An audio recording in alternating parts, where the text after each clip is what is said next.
Your media, where you are.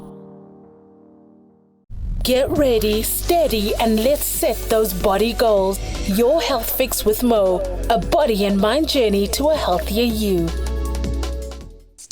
Hello and welcome to the second season, first episode of the Healthfix with me. I'm your presenter Moahi, aka Mo, and today we're going to talk about a topic that has piqued my interest over the last 2 or 3 years, and that's mindfulness therapy. It's piqued my interest for two reasons. One, because the world has been going through a whole lot of anxiety for the last ever since COVID hit.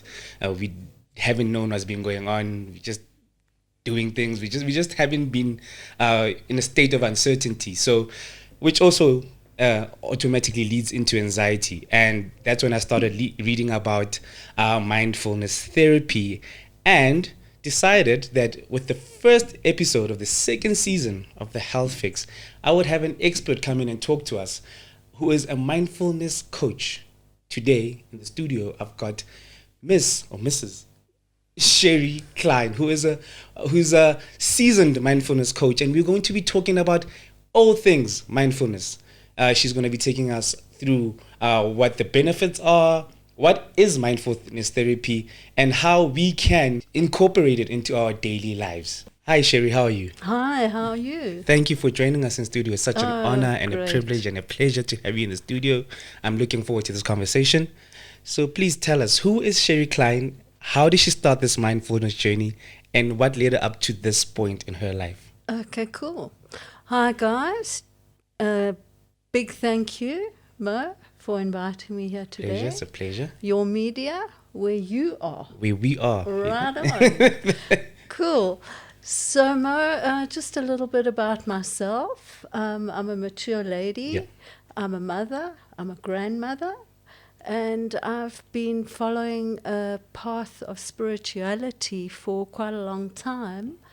So my meditation is part of my daily lifestyle. And I started coaching for a long time when, more so actually when COVID started. Yeah. So my background is in a beauty therapy spa, and the beauty therapy transcended into the more spiritual meditation and yoga and a genre into calmness and combating anxiety and stress and depression. So that's a little bit about myself. Okay. So now I'm starting to put the pieces of the puzzle together. Yes, now, quite right. Beauty spa, and then automatically when COVID hits, a lot of people are faced with this anxiety of uncertainty of what's going on around the world, right? And obviously that leads to around a lot of anxiety, anxiety, as I said. But how then let me rephrase this. What then do we do in this in this situation where do we automatically go into mindfulness? Do we do research, or how do we seek out a mindfulness coach? Let's start unpacking it one step at a time. Yeah. First of all, I think you've got to be that way inclined. Yeah. You know, you've got to believe in meditation and mindfulness and spirituality. So for starters, one would approach a teacher to actually teach you mindfulness. It's a huge subject. You know, it was a big buzzword for a long time. So mindfulness is used in quite a loose phraseology. People, don't really know the full practice of it because, you say, do something mindfully. But it's an actual practice of meditation. And the meditation is to sit quietly for about 10 minutes, if you can. You can start off for less, about 5 minutes even. But just to be quiet and to be in the now, in the present moment, and feel your body, feel your sensations, see everything that's going on around you, the scent, the smell. It's to embrace all your senses. So you can actually just get in touch with yourself. So the tricky part with that, because I've tried that, being alone and it's in a quiet space, because now your thoughts start rambling and you start losing focus on what's supposed to be happening. And sometimes our thoughts are scary. I'll be the first one to admit that. Sometimes our thoughts are scary. So especially when you're sitting in a dark place, how do we overcome those things, those obstacles in mindfulness? Yeah, excellent question. Thanks for approaching that. Yeah, so the first thing is we've got to acknowledge our thoughts. Yeah. Because it's okay to be sad, it's okay to be depressed, it's okay to be happy, it's okay for everything. But the main thing is to actually acknowledge those thoughts. So when you're sitting down and you're thinking of yesterday and today and your mother and your girlfriend and all those things that are happening, you sort of catch yourself in that moment and you say, oh yeah, okay, that's okay, and then just let it go. Okay. And then turn your attention back onto your breath. Okay. So there is an exercise that we teach people to start off with. It's obviously breathing and just getting into a calm kind of space to feel good. Yeah. And not stressed. Yeah. So you can just take a deep breath and just like let it all out. So breathe in the air and then breathe out the sort of negativity. And just do it for a few moments and just start realizing your body sensations and how you're feeling. Do you think people in general breathe wrong or breathe less or focus less on breathing? Yeah, actually I do. Because people don't recognize their breath. You know, I'm sure when you're just at home or you're lying down or you're in your bed, it's such an automatic thing. But there are different ways of breathing for exercises. You get breathing which is called pranayama. Okay. It's an in and out breath. I can show you if you want. Okay. It's can do. Okay.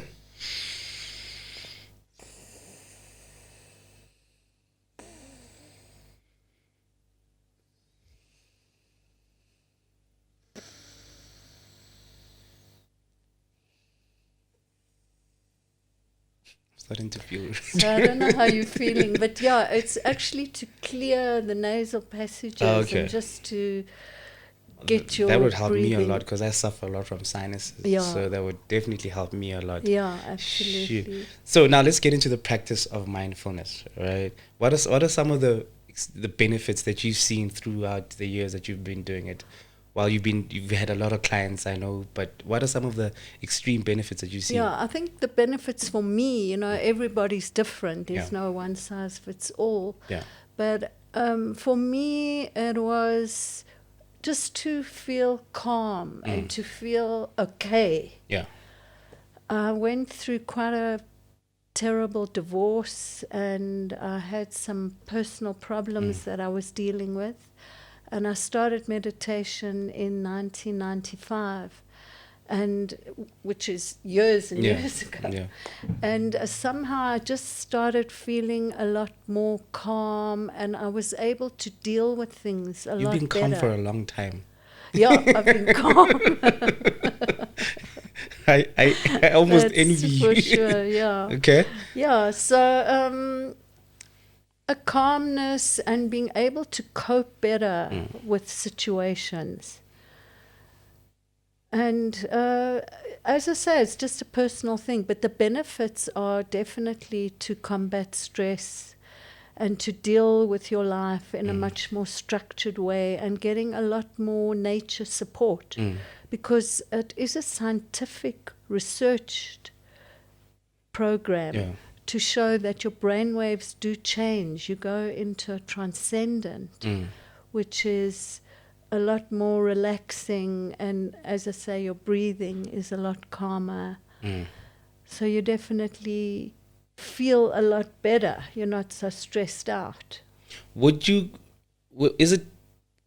you supposed to couple it with actual therapy, like seeing a psychologist, or can you do it on its own? No, not at all. I wouldn't say that's a necessity. Obviously, if you're going through a trauma and you are having therapy with a psychologist or a psychiatrist, a lot of psychiatrists do recommend that you couple anxiety, stress, and depression with doing a mindfulness program, because there are different things to approach. Like, for instance, if you're suffering from pain, you put your attention on the pain and you work through that pain. There's a lot to do with awareness of the awareness of people and things around you. There's also the mindfulness of eating.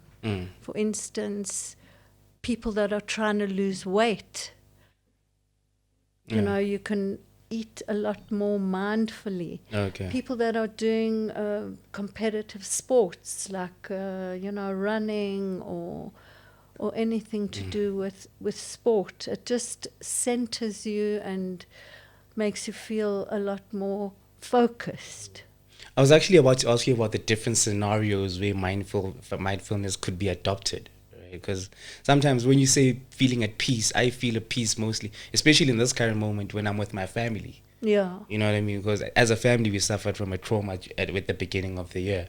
So I feel at peace when I'm around my family right now. So would I count that as being a mindfulness of some sort? Yes, definitely. Mindfulness is just part of your everyday life. The meditation is just one aspect of it, that you would do it either in the evening or the morning. So you would formulate a routine.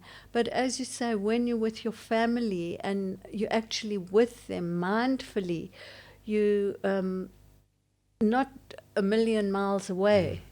People are thinking a lot into the future and the past. So mindfulness teaches you how to be aware of things in the present moment and to actually concentrate on the person. Like me and you at the moment, we're engaging into one another and we're listening to one another. We're not a million miles away. No. So as you say, quite rightfully, that being with your parents and in your family is a mindful exercise. I appreciate that, because I was thinking, because when in the lead up, when we started speaking and I was talking about mind, and I was reading about it a lot. And I thought this could be some sort of mind, because when I was on my own, I felt very stressed and very tensed up. Yeah. And I was like, maybe I need to be around love or around some sort of something that I recognize, some sort of familiarity. What was the trauma that you actually experienced? We lost a cousin of ours, a cousin of mine, in January this year. Wow. So that as a family, I think we are still dealing with it. Yes. And I think maybe the closer we get together, the more we start dealing with it as a family. So that is a brilliant example of expressing mindfulness within yourself, because now you have to cope with a loss. And it's a good thing to actually get in touch with your feelings and work through those feelings and feel the sadness and feel what's going on in your body instead of just putting it aside. Yeah.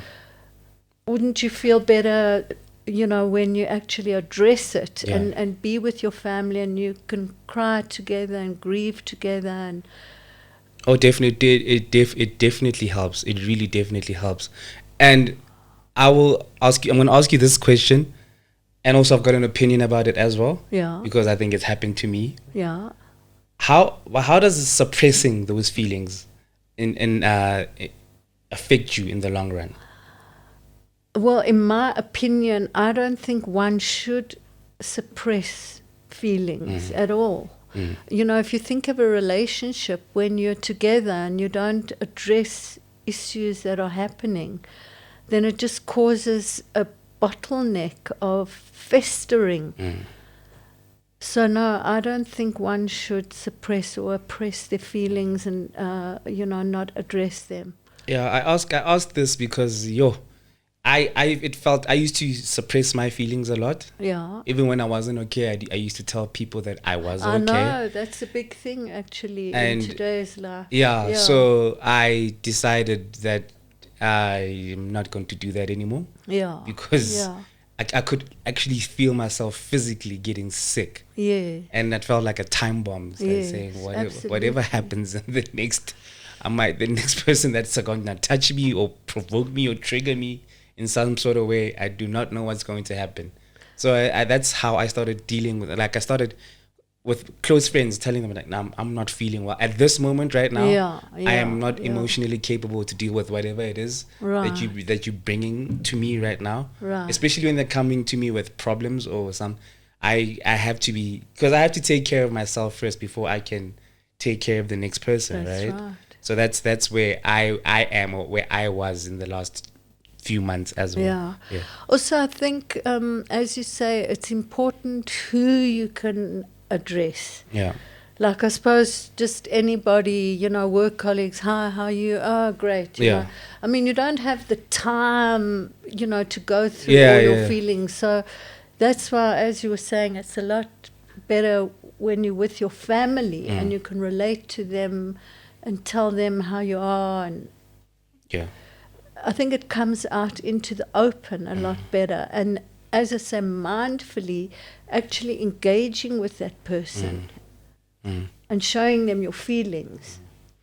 So I've got some questions for you that are, because I probed some questions from some on my statuses for this conversation, because people were ready. Oh, you're talking about mindfulness? Let's talk about mindfulness, because I think I need to know about mindfulness. So I have a friend of mine who asked me about detachment. Yeah. Right. And she feels that she's in a stage in her life where she wants to experience, she wants money like all of us. Of course we want money. Absolutely. But she doesn't want money to buy things or to have material things. She wants money to experience life, so she's in this stage right now where she's detaching herself from material things. So that's how she puts it, right? Like if she had to lose, or she had to sell her car, she doesn't have any emotional attachment to it. How does that benefit her consciously or in her mindfulness journey? Wow. Let me just think about that a moment. Oh, you're talking about detachment from material things, like you say, your car. Yeah. So, I mean, a form of minimalist living, a lot of people are going through a much higher consciousness now, especially after COVID, and realizing the important things. As you say, this particular lady wants to get into a spiritual space where she can grow. Is that sounding a bit... It sounds about right, yes. Resonating with... So what is the actual question? How would that affect her in terms of mindfulness? Yeah. Is it what she's doing right now?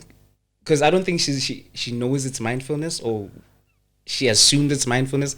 Is it as a part of mindfulness? I would say so, because she's going onto a journey of self-realization into dropping all the mediocrity and all those materialistic things that aren't really necessary.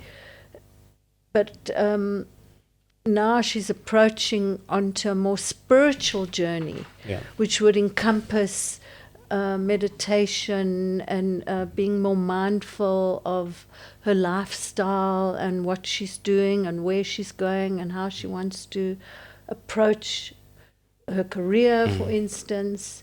So it would be embarking on a whole new journey in terms of mindfulness. So she's just decluttering, basically. Just getting rid of all the unnecessary clutter.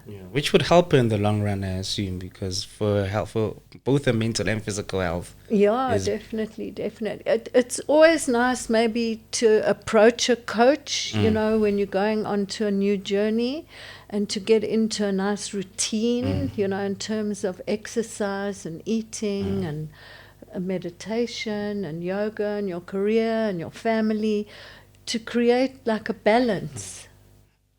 Talking about coaching, Yeah. which you are a coach, Yeah. you have a course, right, that you run.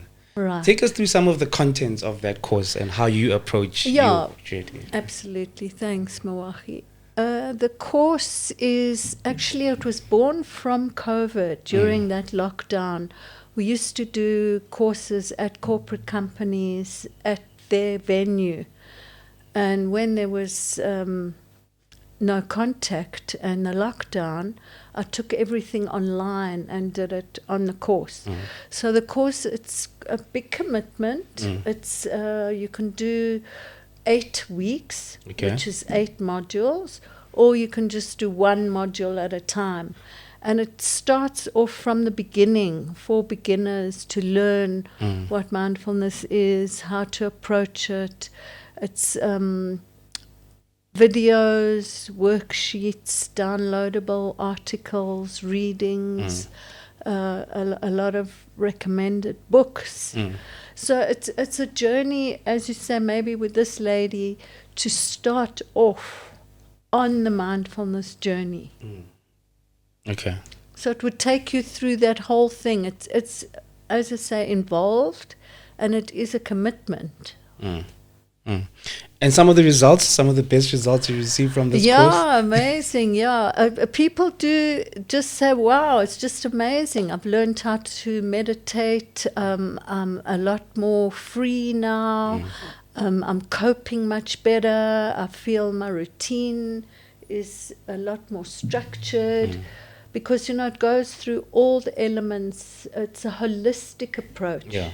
Which is your eating, your career, your relationships, your money things, and the pain element. If you are dealing with a pain problem, like a back pain or something. So it deals with a lot of elements in your life. So each module, you can take as long as you want to do it. Okay. So, but you have to dedicate the time. I always tell people, if you don't practice it and you don't do it, it's not like a quick fix that you can just do something in a little course and then you've got to practice it every day. You've got a very calming voice. Like as I'm sitting here, I'm already feeling like, oh, I could go into a state of Zen right now for the next day. Oh, that's good. That's good. So I could just imagine listening to this course and your voice is just closing my... well, that's the thing, It's the guided meditation, which I'd like to approach maybe at the end of the program. It's a YouTube video that I chose that's a lovely, calming, guided meditation. Okay. So you still do it online, purely, strictly online, you're not doing one-on-ones? No. Now that everything's coming together, we hope. We just hope. It's a one-on-one. Okay. I have a little office at home. Okay. And I consult from home. Okay. So, but online, it's... I think what sets my course apart from a lot of the others is I give full support. So there's a WhatsApp support or a phone call because, sometimes you just don't know what to do, and you want to ask someone what to do. And a lot of the courses out there, you're just left to your own devices, so you don't get much guidance into it. Whereas with this one, it's guided throughout. So we're about to get to the tail end of our show, right? And before we get into what you're gonna tell us about this guided meditation video that you recommended for us. Yeah. You have any parting words for the people who will be listening to this podcast, to this show about mindfulness therapy and how they can take it up? Okay, excellent, Mawaki. I think, as I say, if you resonate with mindfulness and you want to take it into your daily life, just get in touch with a coach or a course and work through it step by step Slowly, slowly, slowly, and you'll start seeing the difference and feeling the difference of your lifestyle. Thank you, Shery. So Shery has recommended a guided mindfulness video for us, which we will put at the bottom of this podcast. When we take it out, you will see it. It will either be a link or the full video. You just have to click on our website to find out. But Shery's going to tell us what that is all about right now. What is that? Yeah, so it starts off where you can just be quiet. It's obviously maybe not for people that are at work right now, but when you get home and just have a shower, have a bath, just sit down in your bed, just as comfortably as possible, and just give a big sigh of relief. Okay. And just let it all out. And then there's soft music in the background, and there's a voice that will actually take you through it. And she'll say, okay, breathe in, breathe out. And then we go through our body sensations to say, okay, close your eyes. You can feel your eyes. Go further down into your neck, into your arms, into your legs. So it's sort of a body sensation awareness of where you are, and the breathing starts becoming a lot more of a rhythm where you can just breathe in, breathe out. And then obviously, as you said, thoughts do come into it because that's the nature of the human being. But it's okay. It's okay. You just recognize those thoughts, let it go, then come back to the breath. Let it go and come back. And those thoughts actually are good because it's a way of seeing what's going on in your mind of the daily happenings. And then you say, oh, okay, that conversation with Shery, Yeah. And then just let it go again. Yeah. And visions will come into your mind and come and go and come and go. And you've just got to go with the flow, but you are recognizing it and you are becoming aware of it. Is it something we can do as a group? Say if you've got a spouse at home. Very much so. I actually do it with my partner, and we feel so much more connected to one another. And I definitely recommend it to do it in a group with your family or your partner. Shery, thank you for joining us. It's been an honor. It's been a pleasure. Oh, thank you for breaking this down to us. I will definitely want to have you back in the studio because I think we can cover so much more. Well, this is it. It's also my first time. So I was a bit nervous, but as we got going, I started to also be a lot more mindful and relax and feel the space. Which is what the show is about. So I mean, that was a good exercise for me as well. Yeah. So thank you very much. Objective achieved. So if you're watching this, you obviously logged on to she24.co.za.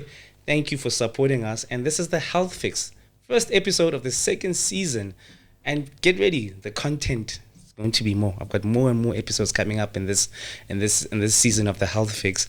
I'm your boy Mo. This is Shery, and thank you for joining us. Second half,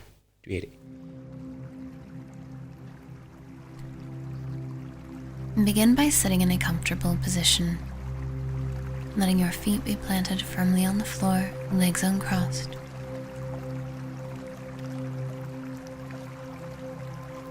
Letting your hands rest comfortably in your lap. Spine tall and proud. And eyes softly closed. Begin to focus on your breathing. For now, not trying to judge it or change it. Just being aware of it.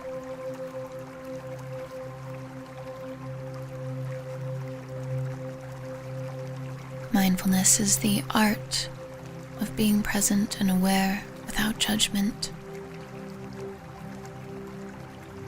Let's begin that practice with your breath. Tuning in to any sensations it gives you,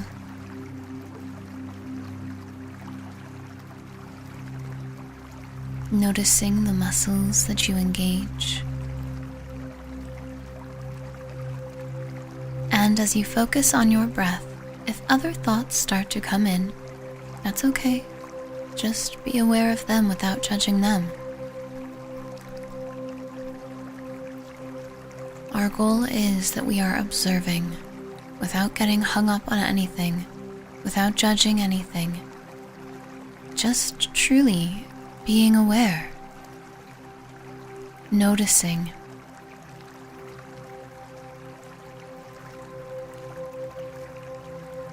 You may begin to feel your body, feeling the weight of gravity, the points of contact between you and the surface on which you are resting.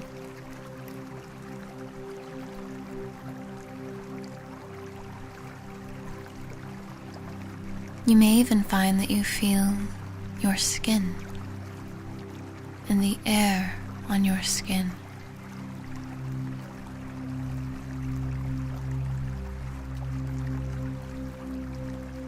You simply become aware of sensations occurring in your body and on your body. Noticing what muscles you are currently using. And if possible, intentionally, let your belly be loose. If you've been holding it in tense, let it expand, especially as you breathe in. And then become aware of the sensations involved in that.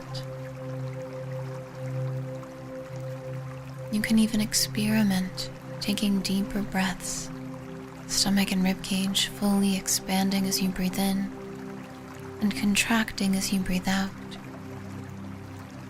And just staying present with whatever comes up for you as you do that. Just noticing whatever sensations occur.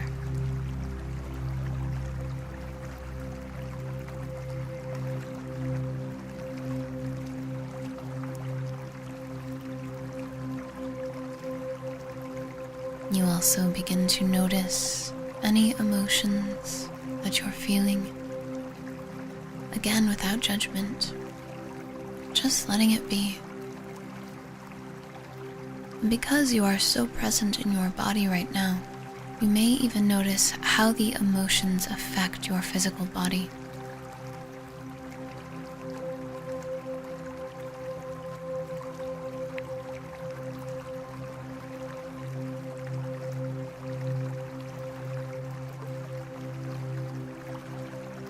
You may even notice almost like an absence of emotion,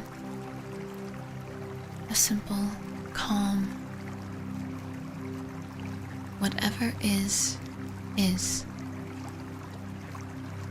And you are simply letting it be, being aware, observing without altering or judging.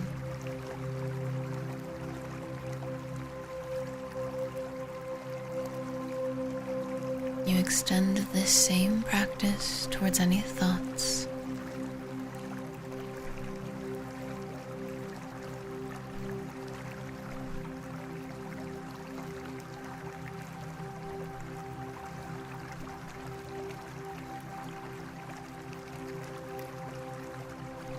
And as you let whatever is simply be,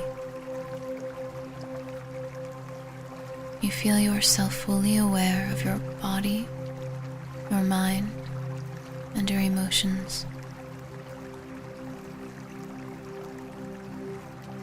Being mindful of what is, while letting it be.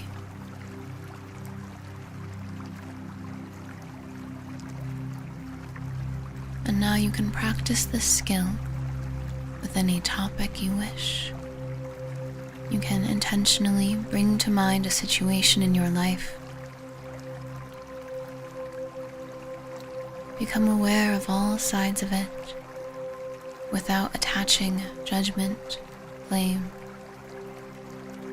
labels. just observing it, seeing it as it is, witnessing it as it is, while you remain in this calm, centered state of being.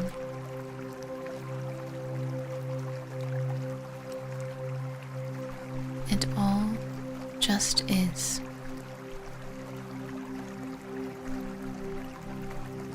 You may even notice not only do thoughts come up when you think about whatever it is you brought to mind, but also your body may have a reaction of some kind. And so may your emotions. Just let it all be. As you stay present with whatever is.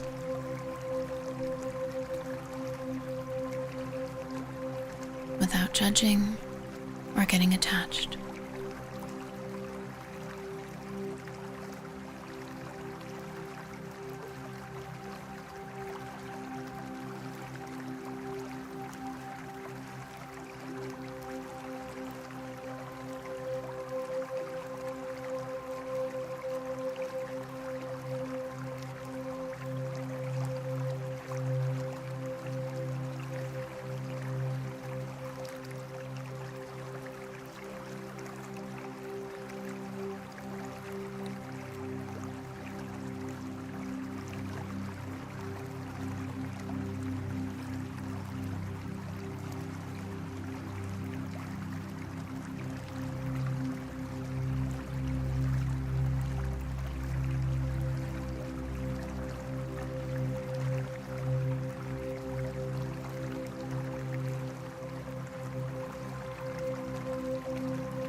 Very good. You can use this skill in any aspect of your life to simply be aware of it without getting attached or hung up. Just letting it be and noticing that you can remain calm in that. Take this calm, centered feeling with you as you slowly begin to roll your shoulders, wiggle your fingers and your toes, and whenever you're ready, open your eyes back to the room around you.